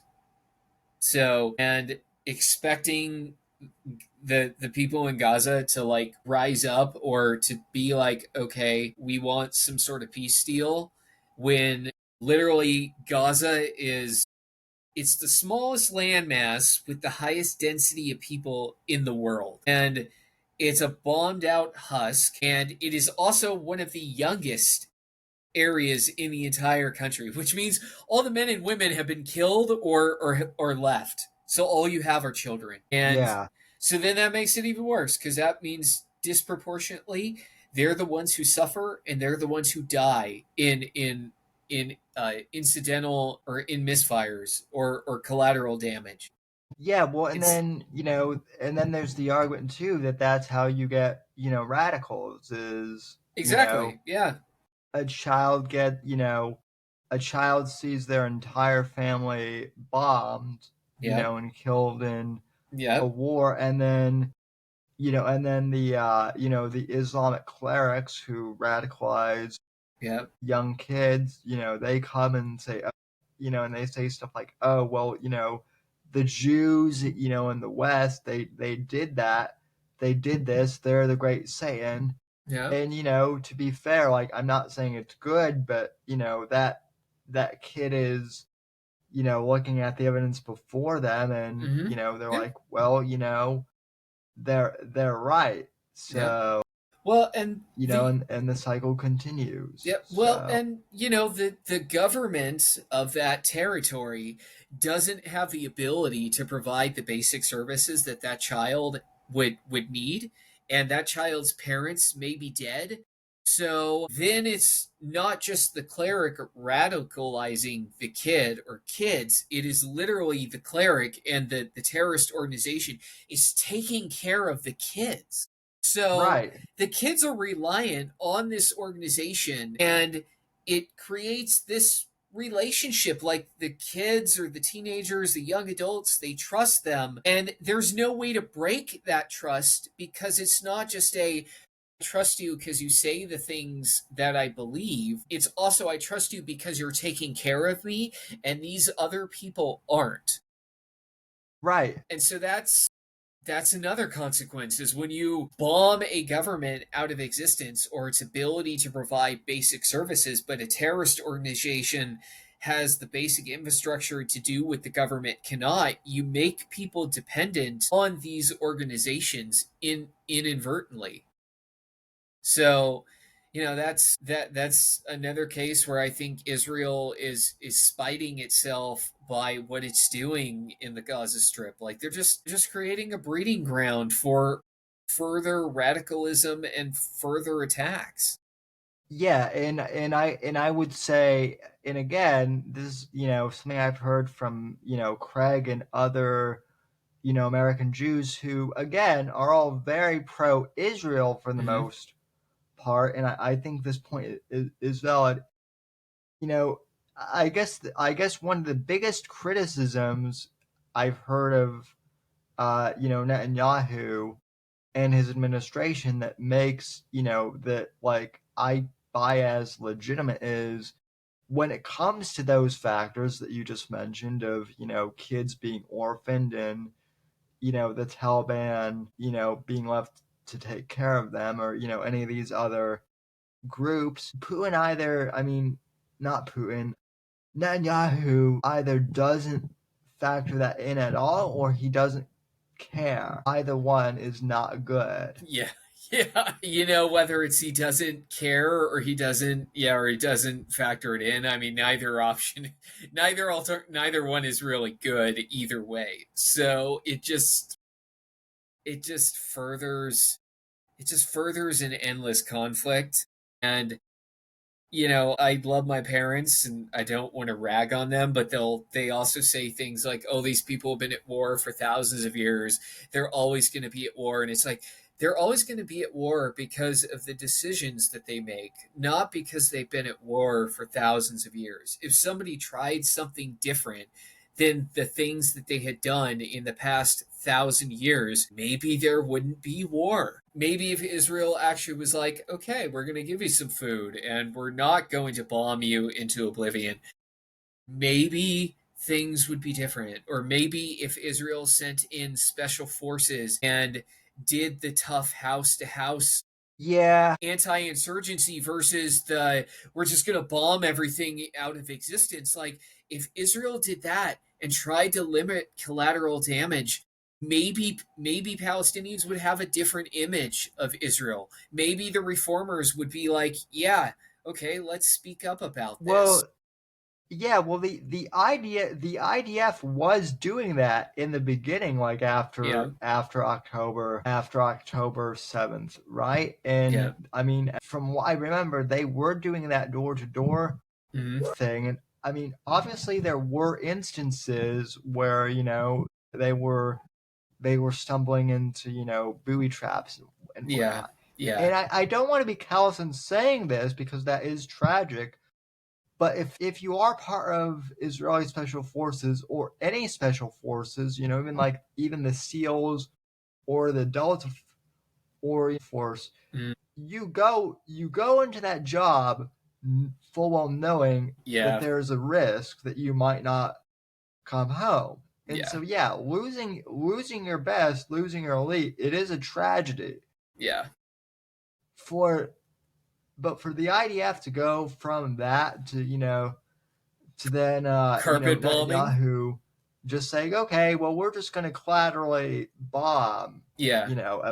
It's like, at least the professionals know the risk that they're taking, and they know the potential sacrifice. Yeah. Well, and it's like I said, it's a political decision on Netanyahu's part, which is it's easier to bomb people and not have your soldiers or your pilots die and then have to answer to those families. It's easier to bomb your enemy than it is to actually do the hard stuff where your soldiers might die and you have to tell the families your son or your daughter was killed. And that's right. That's a political calculation that Netanyahu is making. I'm not saying others wouldn't do this, the opposition parties wouldn't do the same, but I think, like I said, the opposition parties would behave differently in the sense of they might stop the bombings and they might move the Israeli soldiers out of the Gaza Strip. Yeah, I mean, it would also be interesting too because there has been talk about Netanyahu potentially maybe stepping down or being forced to resign or something over this, and it would be interesting to know what this whole thing would look like under different Israeli leadership. I'm not enough of an expert in the inner workings of Israeli politics to know what that would look like, but I from what I understand, there has kind of been a kind of like a desire even from some Israelis to say, well, maybe someone else should step in here. Yeah.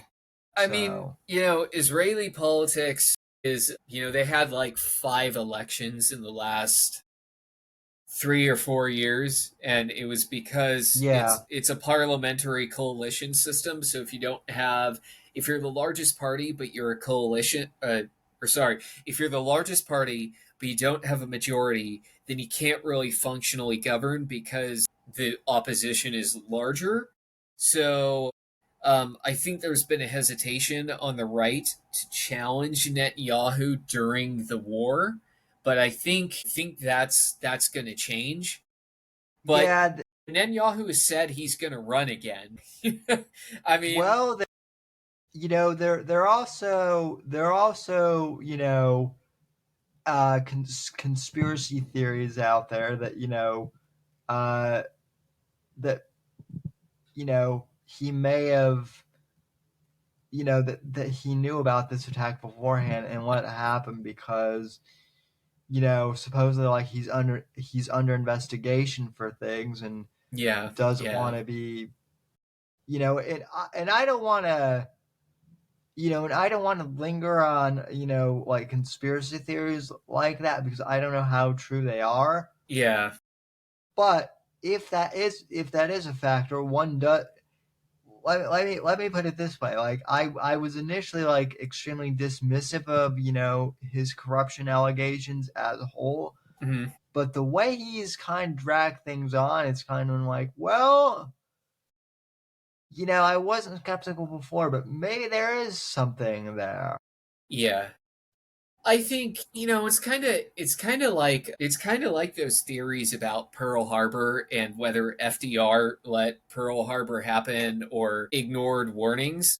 I think it's more likely than not that Netanyahu just took his eye off the ball and he ignored warnings, and then because of that, mid-level bureaucrats ignored warnings, and that led to the consequences.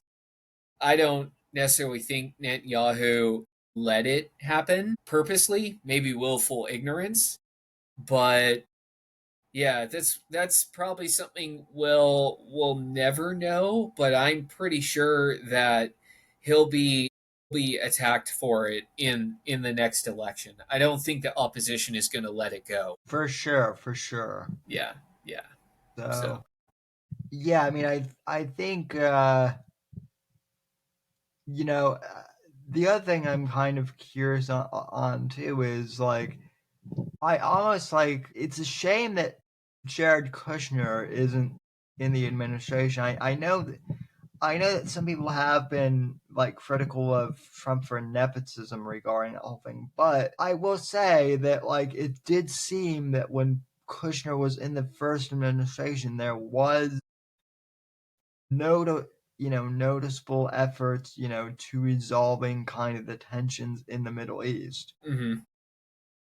And I don't know if you ever listened to Lex Friedman, but Jared Kushner was on Lex Friedman's podcast, and Kushner seemed to have a very like nuanced take on how to deal with the Israel Palestine conflict Mhm. that was better than I guess most other takes I've heard now. Yeah, yeah. I mean, yeah, it's like we talked about with Russia and Ukraine. You have to have people in the room to have those discussions. So it's a tough situation to solve.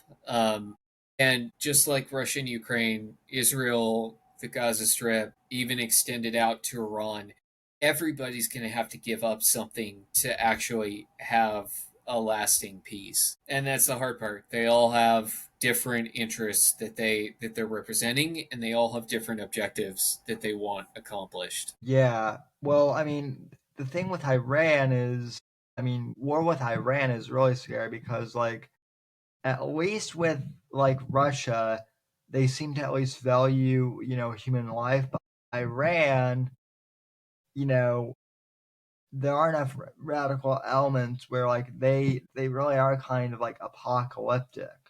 So I mean, they can be, but the thing is, like, I don't know if you read the reports or not, but that Trump told Israel, don't assassinate the Ayatollah, or like Israel presented to the U.S., we're going to assassinate the Ayatollah, and we said no. And the reason why we said no is because the dude's a rational actor. He does moderate some of the worst elements of his military. So even though Iran blusters, and certain Iranians give this incendiary rhetoric, they're also rational actors. They also behave rationally. Their rhetoric is, I mean, outside of the God doesn't want Israel to exist, their rhetoric is very, very similar to North Korea's, where yeah, Kim Jong Il, used to is said like, "I want to wipe South Korea off the map. If I get a nuke, I'm going to use it," kind of thing. And they have nukes. Why don't they use them? because they're rational actors and they get subsidies from the West and they get subsidies from China. And so they use those nukes as leverage to get economic support from other countries.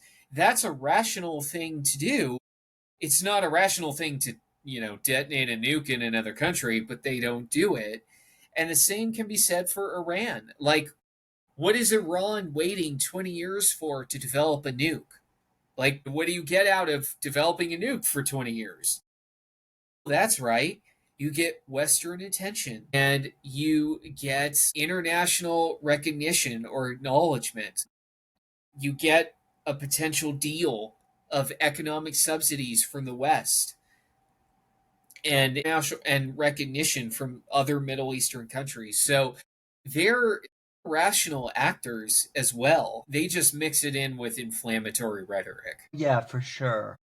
So their actions against Israel were purely rational when Israel launched their attack. So they're behaving like a rational actor would, which is they responded, but they never responded in such a way that the war had a chance to escalate. Yeah, for sure. Yeah. So it's easy to get into the hyperbole and they're an existential threat to the universe or the world, but in actuality almost everybody making these decisions are rational actors, and they're just responding to the incentives and that are created. Yeah, well, to be fair, I've never thought that Iran was an existential crisis to the world as a whole. Yeah. But I do think that Iran is an existential threat to the US, mostly because they've said that they want to wipe the Great Satan off from the map. And I know that, Josh is kind of, I know he's not here, so I'll try not to criticize him, too much. I know he'll disagree and be like, and he'll be like, well, that's not entirely true. There's deeper meaning, and there might be, but for the time being, when the I says I want to wipe the Great Satan off the earth, I kind of want to take his, at face value, and and so yeah, when we have people like that who want to take us out, yeah, I'm not so sure, I'm not saying that I want to take him out unprovoked, but hey, if a SEAL team were to go, knock on his door, I wouldn't necessarily be opposed to that either.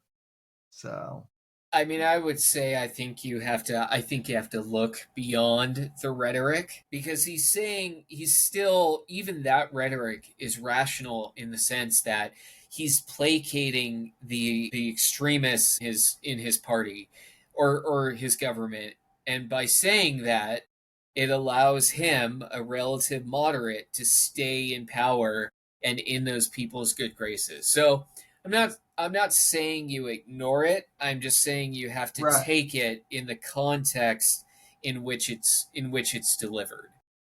Yeah. So, yeah, for sure. Yeah.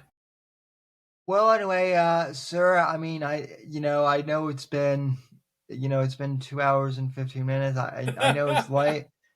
But we could talk for another. We could. I know. Yeah. We could do like a whole, like one of those marathon gamer streams. 24-hour stream. Yeah, 24-hour stream, but it's just us talking foreign policy. Yeah. Let me get my water and my popcorn, or some sustenance. Yeah, but anyway, yeah. So I mean, I guess what we covered a lot of ground regarding the summit. Mm-hmm. I mean, I guess to kind of summarize it, I mean, at least from my perspective, it would be nice if things could be wrapped up, nicely at this meeting. However, I don't think it's going to, happen. And I mean, it seems to me that you kind of have that same opinion, but yeah. where, so I guess kind of with the summit, where do you think you would like things to kind of end up realistically? Or where do you think a good, I guess, ending point / starting point would be for this?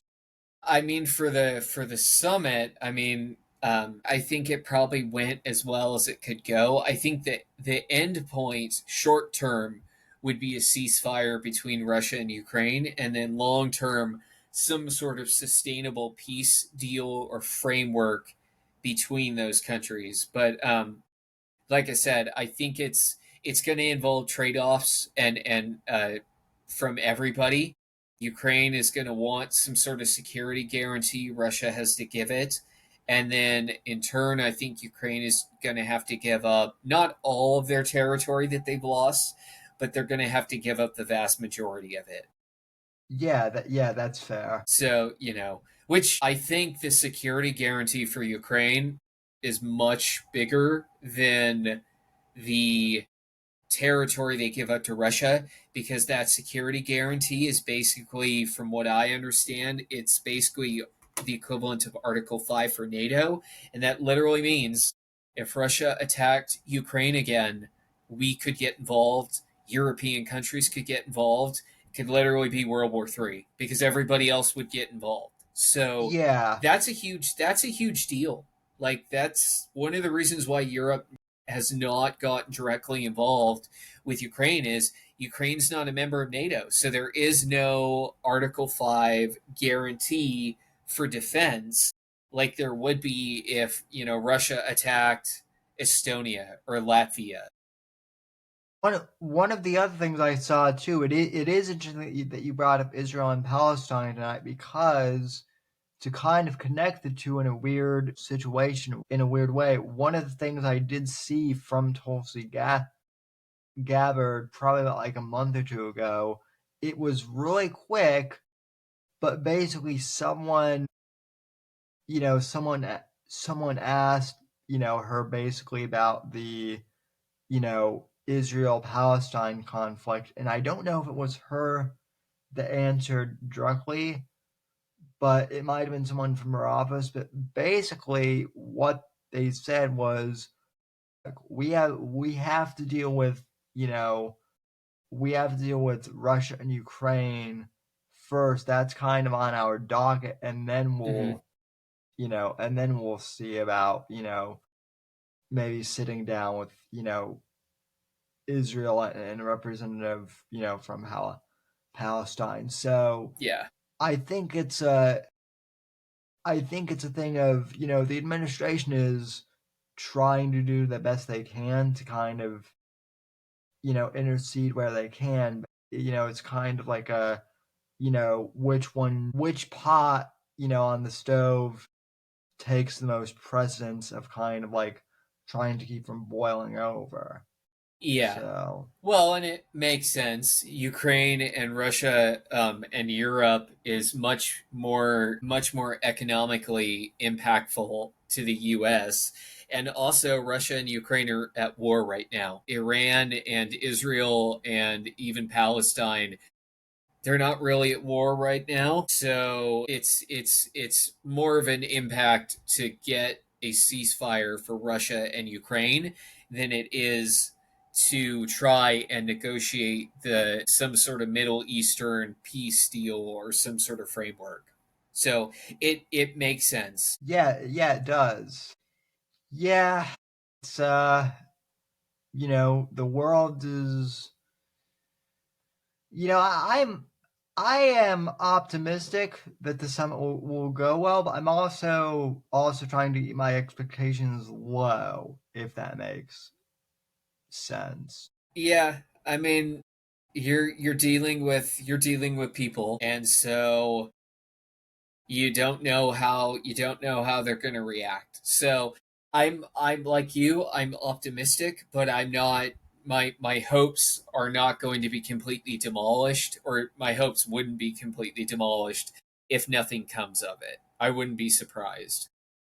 Yeah, yeah, like I said, I think I'm gonna, you know, I think with the way I'm looking at things and I think the way you're looking at things, I don't think I'm going to be hugely disappointed with the results. Whereas I think a lot of people are kind of who are kind of betting the farm on this thing being the end all be all, are going to be disappointed.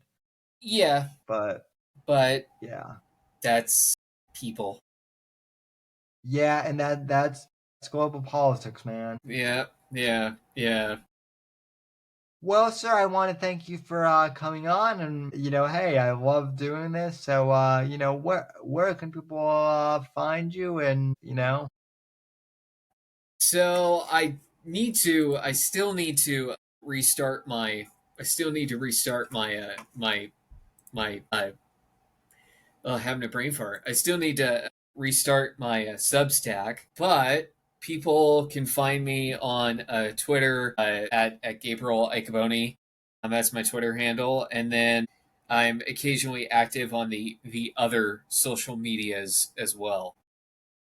Oh yeah, you mean like dumpster book, as I call Yeah, it the now. book, the book, The F book. yeah, the flaming trash fire. Yeah, yeah, yeah. But it hasn't gotten better. Let's put it that way. No, but it's like people like always ask me to comment on political stuff over there, and I'm like, look, you don't want me to, because even if I make the most cohesive, well thought out argument, there's always going to be the one guy that's like, fuck you, your opinion sucks. Here's Yeah. why, and There always it's has to going be to be an endless somebody who's going fight. to respond. So Yeah.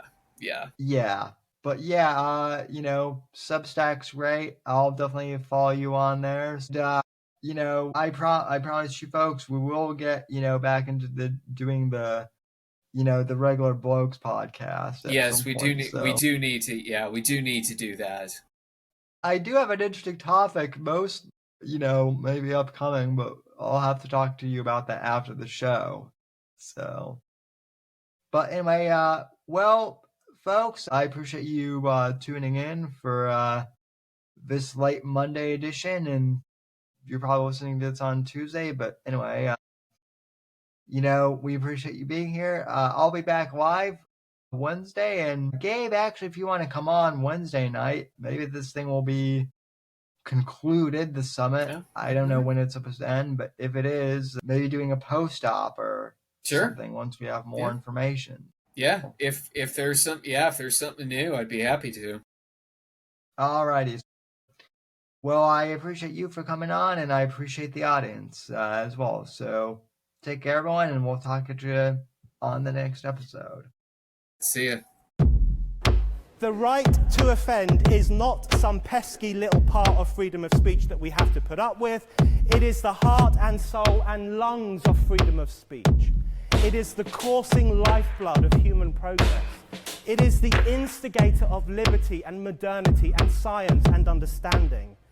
What a laughing stock today's student leaders are, that they can so casually dismiss the right to be offensive without realizing that their lovely, enlightened lives are the gift of individuals who gave offense.